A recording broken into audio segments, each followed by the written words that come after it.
Dan teman-teman, ini kelompok saya yang beserta Alvanto dan Jonathan Santoso akan menvlog tentang Museum Nasional. Tentang Museum Kebangkitan Nasional. Oke, kita akan mulai perjalanan kita yang pertama. Bahwa di Karasidenan Banyumas telah menyebar penyakit menular yang tak mampu lagi disembuhkan oleh para dukun.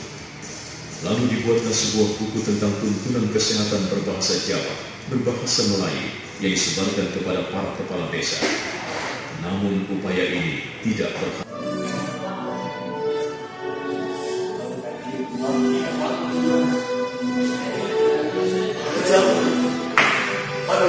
Oke, jadi pas tahun 1847 penelitian Banyumas tentang timbulnya beberapa macam penyakit berbahaya itu pas tahun 1847.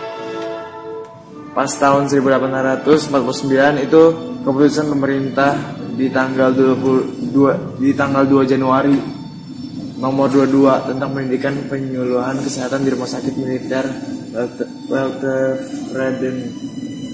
Dan di 1551 berdirinya sekolah dokter Jawa atau dokter Jawa School. Ini pas tahun 1856 lulus 23 orang pelajar dan buat pertama kalinya tidak hanya terdiri dari pemuda-pemuda Jawa. Masa pendidikan ditingkatkan menjadi 3 tahun itu pas tahun 1864. Nah,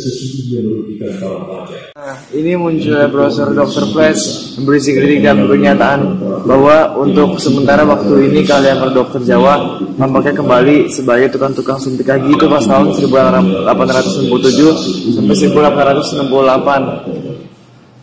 Nah, pas tahun 1875 itu ada saran-sarannya. Pendidikan di sekolah dokter Jawa harus segera diperbaiki seyogyanya terdiri atas 2 bagian itu. Yang pertama, tingkat persiapan selama 2 tahun. Yang kedua, tingkat kedokteran selama 5 tahun. Ini bahasa Inggrisnya.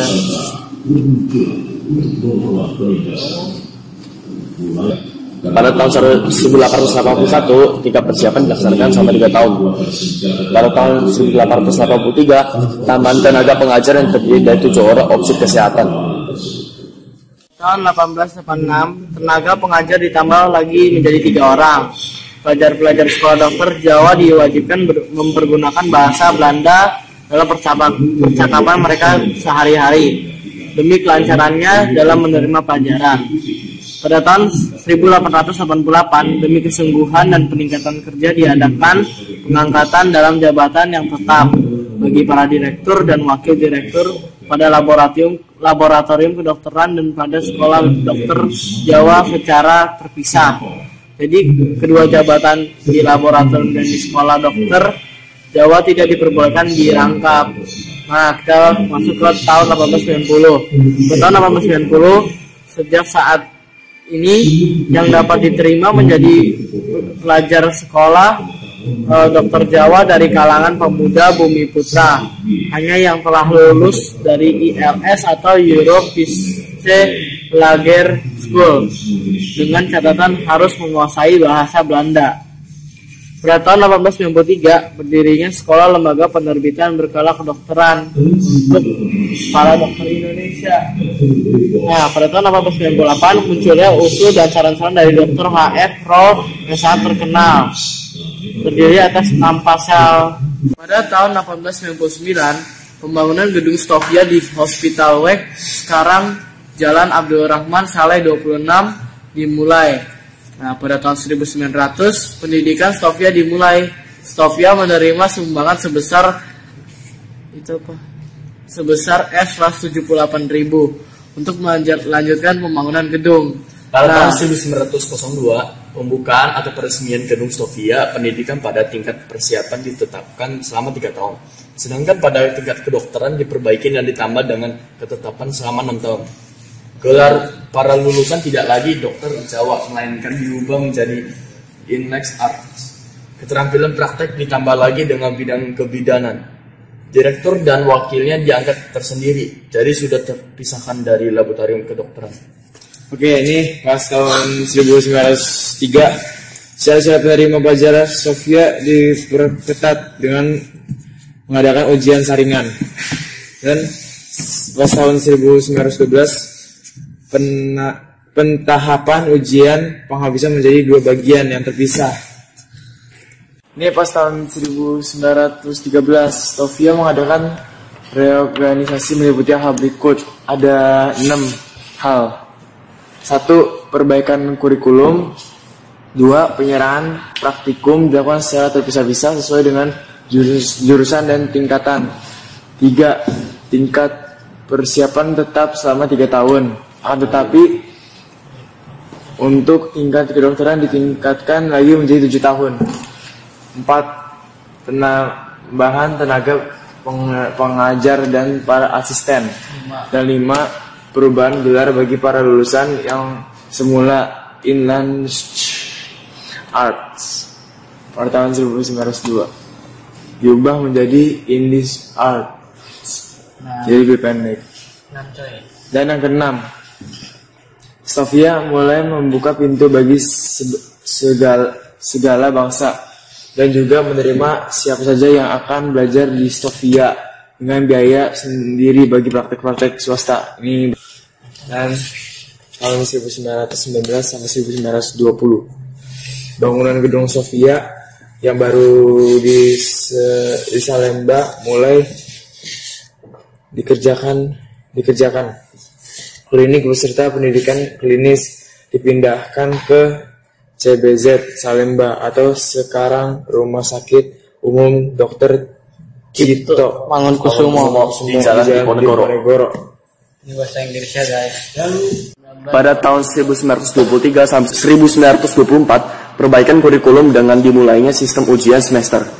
Ujian penghabisan bagian 1 diselang dengan perpanjangan waktu 1 tahun dengan ujian penghabisan bagian 2. Mata pelajaran klinis juga diperpanjang waktunya setengah tahun dengan menambahkan pada tingkat persiapan.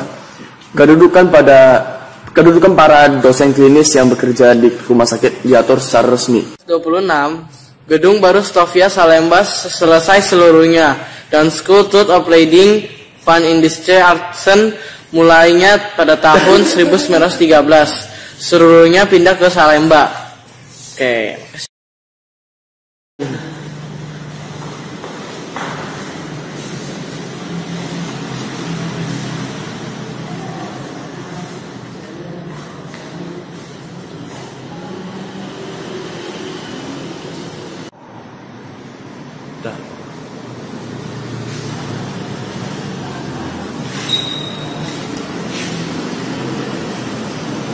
Ini kapal yang bangsa Eropa.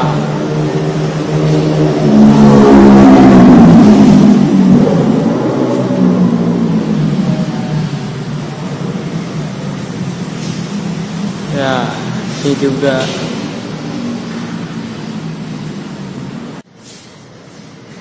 Ini adalah mata uang pada masa VOC atau mata uang pada zaman Hindia Belanda. Nah, ini contohnya.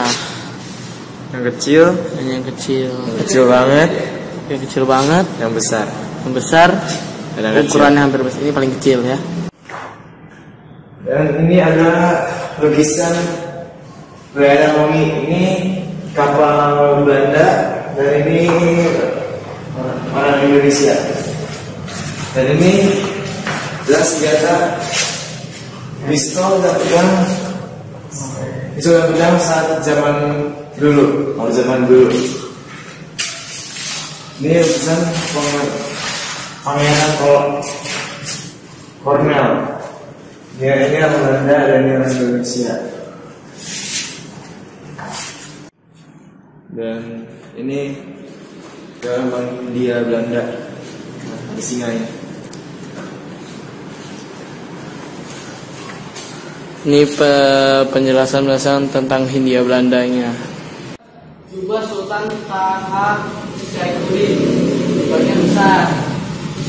Ini senjatanya. Ya, seperti pedang, kapal keris.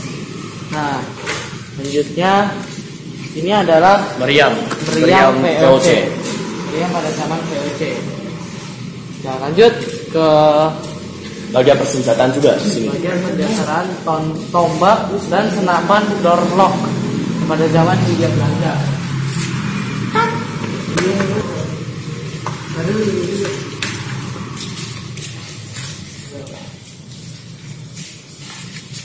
pulang. Ya udah yuk balik. Kamu nih. Ya belum. Udah. Ini adalah lukisan perlawanan lokal pada abad 19. Adalah foto-foto pahlawan kita.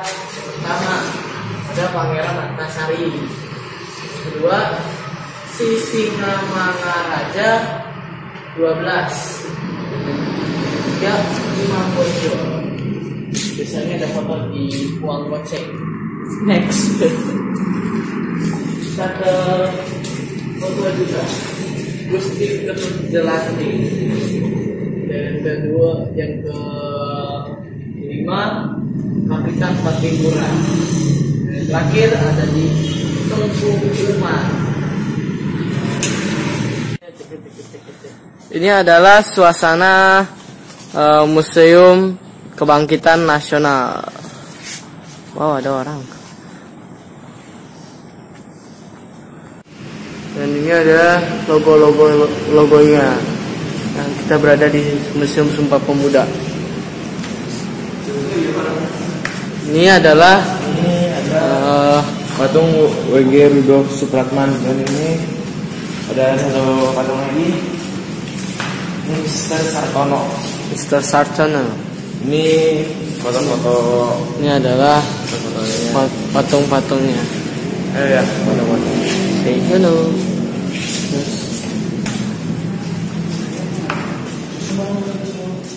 Ini adalah radio pada zaman dahulu. Nah, ini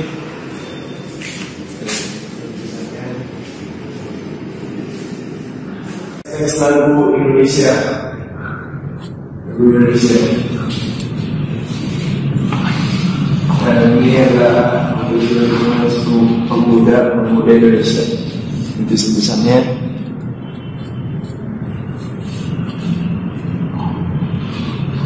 Dan ini adalah patung Muhammad Hatta.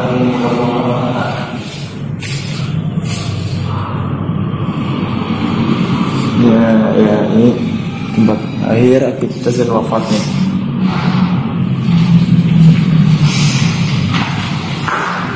Dan ini adalah Kongres Pemuda kedua Jakarta. Patung-patung Ya, ini patung yang terjadi pada Oktober 1928.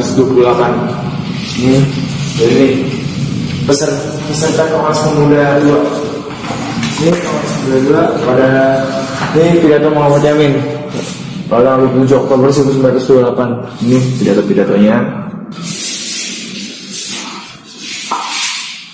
Dan ini kedapatan Kongres Pemuda Indonesia di Australia.